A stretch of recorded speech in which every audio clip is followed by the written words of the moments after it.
કહીશ કે ખોટા ઓટા ફેરા મારા ધામમાં ના કરતા.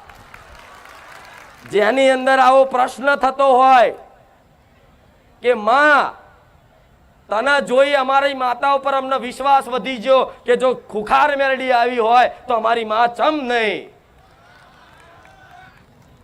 ભલે પેલા ફોટામાં જોતા પણ આજ ફોટો નહીં, તમારી માતા સાક્ષાત દેખાતી હશે. મને જોઈ તો તમારી માતા એ જ કહે છે કે દીકરા ચોય દુનિયામાં જવાની જરૂર નહીં, ચોય બારે જાય જવાનું જરૂર નહીં, ચોય ધોમ ફરવાની જરૂર નહીં. હું તારા ઘેર બેઠી ને બસ એને જ ઓળખી અને એને એકવાર સાચી ભક્તિ કરી તો જો.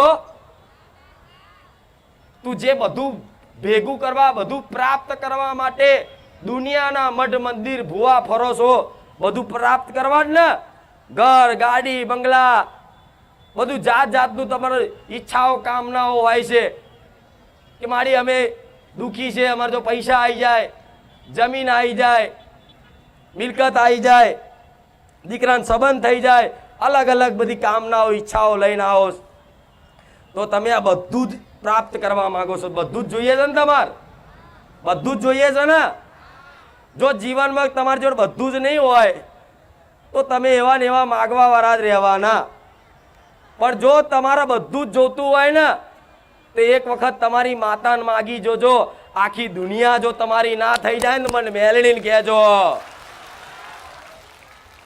અરે આદ્ય શક્તિ છે, જગત જનની છે. એક વખત એને જે દીકરાએ માગી લીધી ને એને કોઈ વસ્તુ માગવાની જરૂર ના પડે, હાથ લોભો કરવાની જરૂર ના પડે. દેવ તો એને કહેવાય. દીકરો ઈચ્છા ના કરે, વિચારે નહીં ને, ધાર્યા કરતા વિચાર્યા કરતા તમારા ઘરના ઓગણે આવે વસ્તુ, એનું નામ માતા. પણ એક વખત એનું બની જવું પડે. કોઈ તંત્ર મંત્ર થી હારું થતું નહીં, કોઈ વારણ કારણ થી હારું થતું નહીં, કોઈ ચોક્યો મારવાથી હારું થતું નહીં. જો બધું કરીને થાક્યા હોય ને તો આ મારી વાત સમજી લેજો. ભક્તિ વગર કશું જ ના મળે. ભક્તિ કરવી પડે દેવની. તારે કોઈ કૃપા કરે નકન એમ કે માતાઓ નવરી નહીં કે આ નારિયોલ આલન કોમ કરી આલન, નારિયોલ આલન કોમ કરી આલન, હાર ચડાવન કોમ કરી આલન. આ તો એટલે તમારા કામ કરું છું. એક નારિયોલમાં શું કામ કે એક કામ કરીશ, બે કામ કરીશ ને તો તમને મારી પર વિશ્વાસ આવશે, અને વિશ્વાસ આવશે ને તો તમે મારા સાનિધ્યમાં આવતા જતા રહેશો, અને આવતા જતા રહેશો ને તો મારી આ વાતો સાંભળશો, અને આ વાતો સાંભળી લીધી ને તો ઘેર જઈને તમારી માની તમે આરતી ઉતારતા થઈ જશો. મારા ભૂવા નહીં ફરવા દેવા. હું તો એ કહીશ મારા સાનિધ્યમાં આવવાની જરૂર નહીં. ઘેર બેઠા હું કહું છું ને પાલન રાખો. ઘેર બેઠા હું મેલડી મળવાના આવું મને માતાને કહેજો.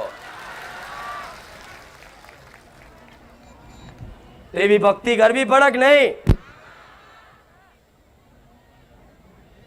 ભક્તિ કર્યા વગર મળે કોઈ?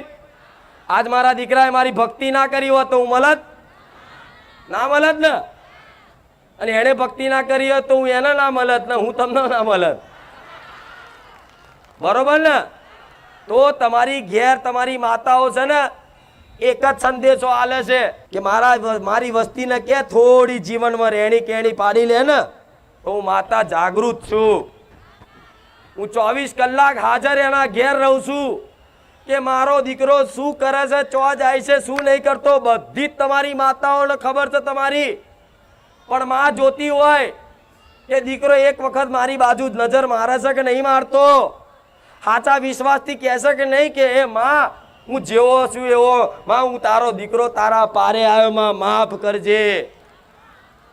આવું જે કદાચ હૃદયથી પોતાની માતાના વગર માગણી વગર ખાલી એના નમન કરવા જતા હોય ને એ વાલા લાગે. એવી રીતે તમારી માતાઓને છે ને આવો પ્રેમ જોઈએ છે. વગર માગણી કોઈ ઈચ્છા માગણી ના હોવી જોઈએ. માને બધી ખબર છે, તમારી કુળદેવીને બધી ખબર છે કે મારા દીકરાને શેની જરૂર છે. જરૂરી નહીં કે એના રાડો પાડીને બોલો તો જ એને સંભળાય, એના મઢમાં જઈને બોલો તો જ એને સંભળાય. અરે દુનિયાના છેડા હોય, દુનિયાના છેડે હોય એને યાદ કરો, ખાલી પ્રાર્થના કરો ને કે હે મારી કુળદેવી, હે મારી ચામુંડા, મારી અંબે, મારી ખોડિયાર, જે માનતા હોય ખાલી યાદ કરો ને બોલો ને, એટલે તમારી માતા તમારો એ પ્રાર્થના હોંભરે ને. એને જરૂરી નહીં કે માતા હોમે કે હા દીકરા બોલ, તમારે એ બોલ હોંભર્યો જ હોય, પણ માને કામ કરવું છે. પણ તમારી માતાઓની હજાર મજબૂરીઓ હોય, તમને ખબર છે.